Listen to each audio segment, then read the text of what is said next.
I'm going to ask you something. When I show you this video of a ninja cyborg picking up and throwing a giant mech while early 2010s rock music blasts through cheap TV speakers, what's the first thing that comes to mind? Is it nice? Is it sick? Is it that's ridiculous? Well, all of those are wrong, and what you should have thought was, I wonder what he thinks about the commodification of war as a product and how the power elite disregard the desires of those that they supposedly represent in order to perpetuate that system to benefit themselves. Hello, my name is Sweets Online, future congressman currently still getting swirlies in college. And this is Metal Gear Rising, a game where a private security cyborg ninja fistfights a US senator on top of a top secret city-destroying robot while they argue about memes. No technicalities, ands, ifs, buts, substitutions, exchanges, or refunds. That is verbatim what happens. Put that in your political compass and smoke it.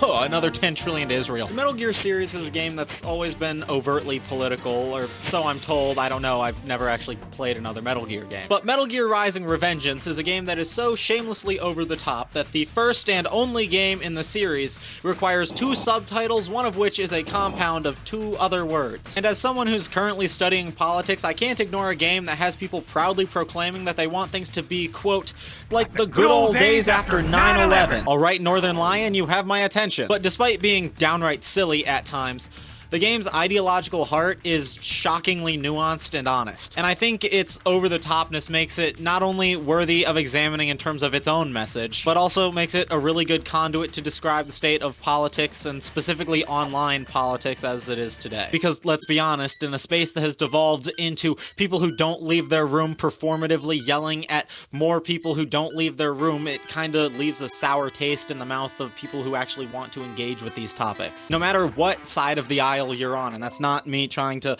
both sides this. The only thing that takes more left turns than me is NASCAR. But no matter what side of the aisle you're on statistically, I don't think you would describe your favorite political pundit as cool. And if nothing else, Metal Gear Rising is unapologetically, unwaveringly, and undeniably cool as all hell. So welcome to a new series where I try to teach myself about political and cultural ideas and analysis via video games. So we are going to iron out, what exactly are we, aka Raiden, fighting against?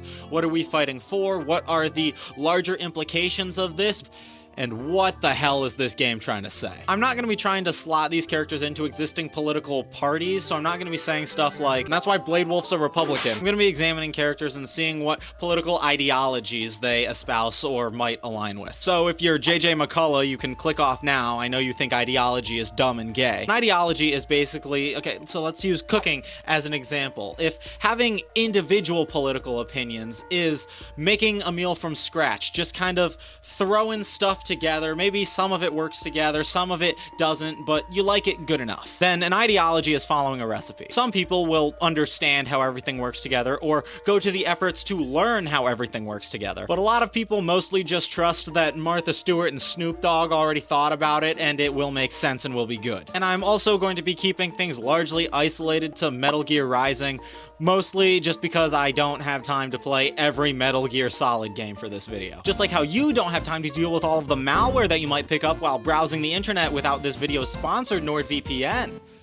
Look, I know that transition was a bit of a stretch, but it's the best I got. If you watch many YouTube videos, you know the deal, you need NordVPN. Not only can it protect you from malware and whatever other bad actors are lingering on the wild west of the interweb, but it's also helpful for something as simple as just watching more movies. I'd never seen the John Wick movies before getting NordVPN. I would constantly get the itch to, but they weren't on any streaming services that I had, and Lord knows I'm not gonna buy them, that'd be ridiculous. But with a click of a button, I am now Australian enough to go to Netflix and watch Ted Theodore Logan go beast mode on Theon Greyjoy. Now imagine that, but with like every movie and show ever made. No more 6th page of Google sketchy websites that Nord would also conveniently protect you from. Get access to that and so much more using my link at the top of the description or in the pinned comment below. You'll get a huge discount plus 4 months free on any 2-year plan and a 30-day money-back guarantee for any purchase. NordVPN.com/sweets, you know where to find it. Thank you, Nord, and back to the video. Metal Gear Rising: Revengeance takes place in the dark, brutal, and unimaginable terror that is 2018, a year in which, in real life, I was 14 and mildly racist, and in Metal Gear is a pro-vicious ambitious, conquering libertarian's wet dream. Basically, every world military and police force are trained and supported by a variety of private military companies, which isn't an unheard of example, with the most famous recent example being the Wagner Group in Russia. They've done a lot of stuff all around the Middle East and Africa that I'm not going to get into. But more recently, they were kind of a boogeyman of the battlefield in Ukraine for a little bit there, until their leader Yevgeny Prigozhin got too big for his britches, did a little revolt, disappeared for a little bit there,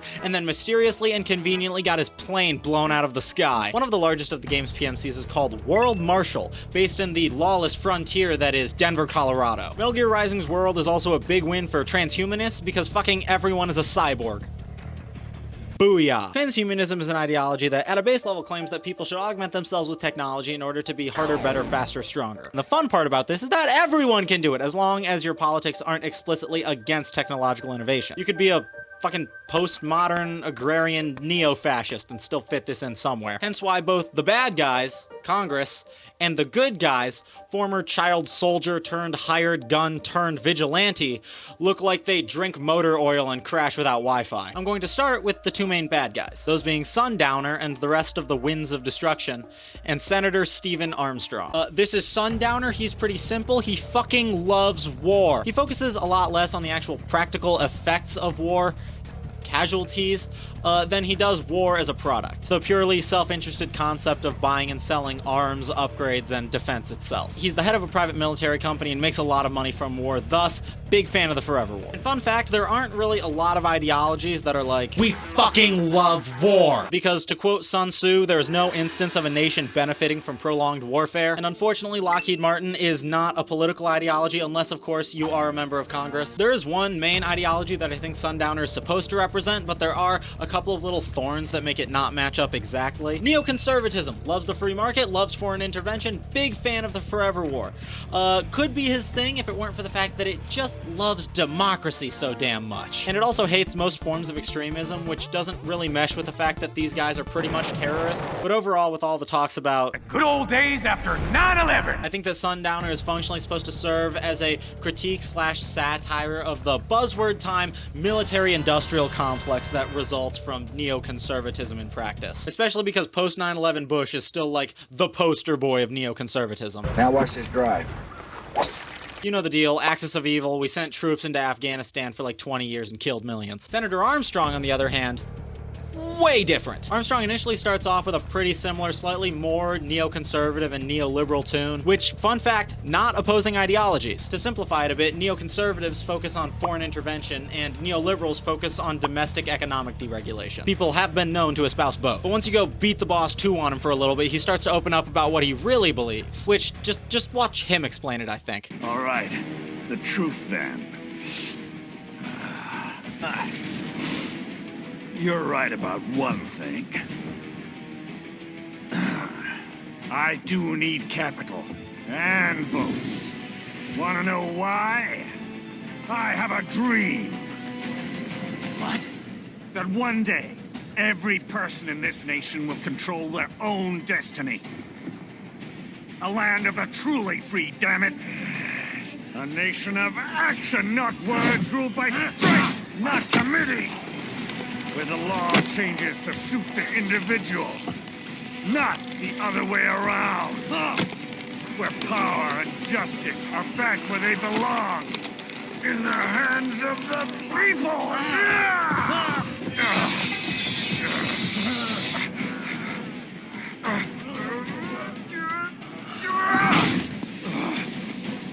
Where every man is free to think, to act for himself! Fuck all these lipstick lawyers and chicken shit bureaucrats! Fuck this 24/7 internet spew of trivia and celebrity bullshit!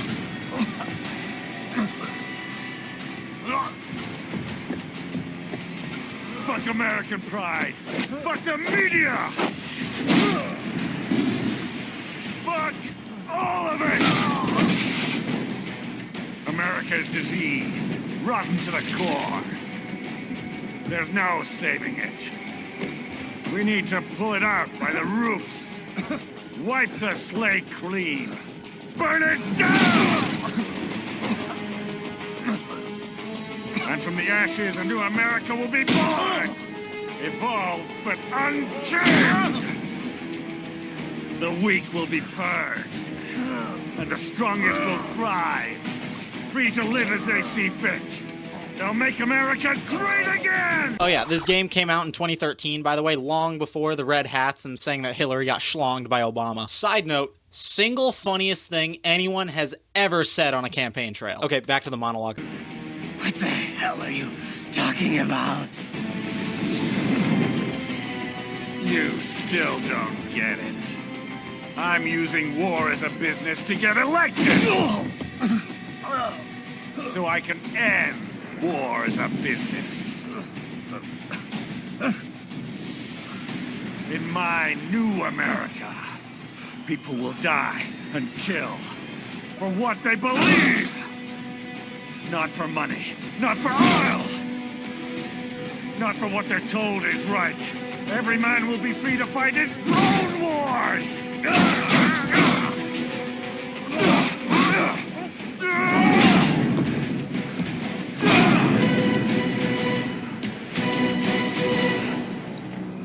So Armstrong packs a lot in there, but long story short, he wants to be Yujiro Hanma, a brute strength pro. But what he's saying does kind of reflect anarcho-egoism, which can be shortened to just egoism. An ideology that promotes the individual above all else and claims that things like the state and society are, fairy dust. He also very much subscribes to the concept of social Darwinism, which is pretty much exactly what he said: by letting the strong rampage, the weak will be culled. And finally, you could call him a war accelerationist. Accelerationism is an ideology that looks at a thing and says that we should do it as much as possible, as fast as possible, and as innovatively as possible, either in the hopes that the subject will immensely prosper or self-destruct. There's two kinds of people who want a million genders: one who just legitimately thinks that's a good thing, and the other who hopes that people will get fed up and go back to, like, family values or something like that. And the pragmatic view would be that both of those should work together and be friends because the method is the same. Anyways, Armstrong wants to accelerate privatized war in order to collapse privatized war. And both of these are up against Raiden, aka Saucy Jack, whose main guiding ideal is pretty simple: he wants to protect the weak. And it would be one thing if he wanted to set up systems or change society to do that,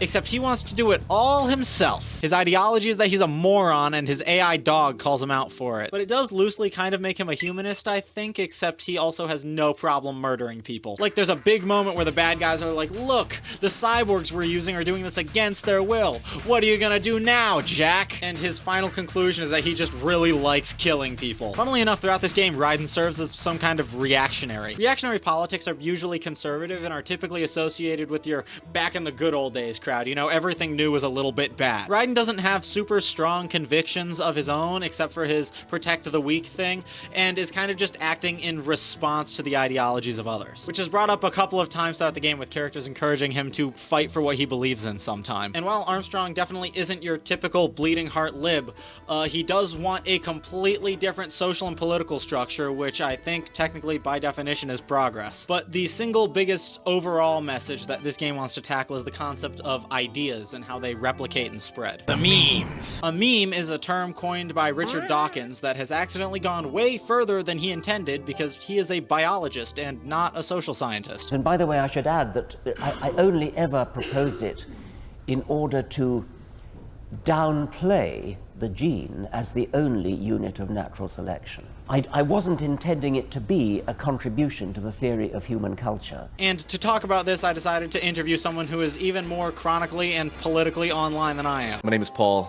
I go by PF Young on YouTube. This is PF Young, #1 Jordan Peterson fan, self-proclaimed enlightened centrist, and pioneer in the pseudo-intellectual field of applied sociology. It's a pseudo-academic field that I like to make seem more credible than it is. I am interested in how ideas spread, and I'm interested in ensuring that good ideas spread. He's debated Destiny, Vosh, a bipolar functioning alcoholic, and more. And is the creator of I can't even say that, that's insane. And is the creator of thoughtful videos such as "Everyone Who Disagrees With Me Is Probably Autistic." I'm now gonna let him explain his theory of memes, what they are, and how they reproduce in today's internet culture. Most people watching know what a meme is. It's a funny image on the internet, blah, blah, blah, whatever, right?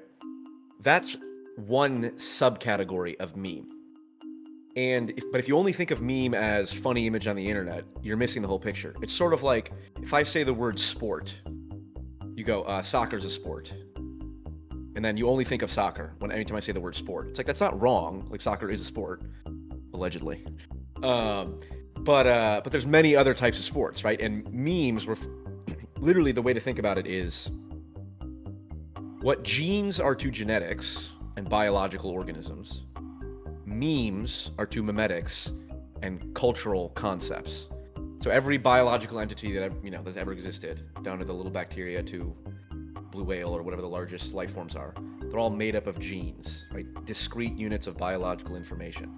Okay, the technical definition of a meme is a discrete unit of cultural information. Now, the question people always ask is, why not just call it an idea? Why even call it a meme?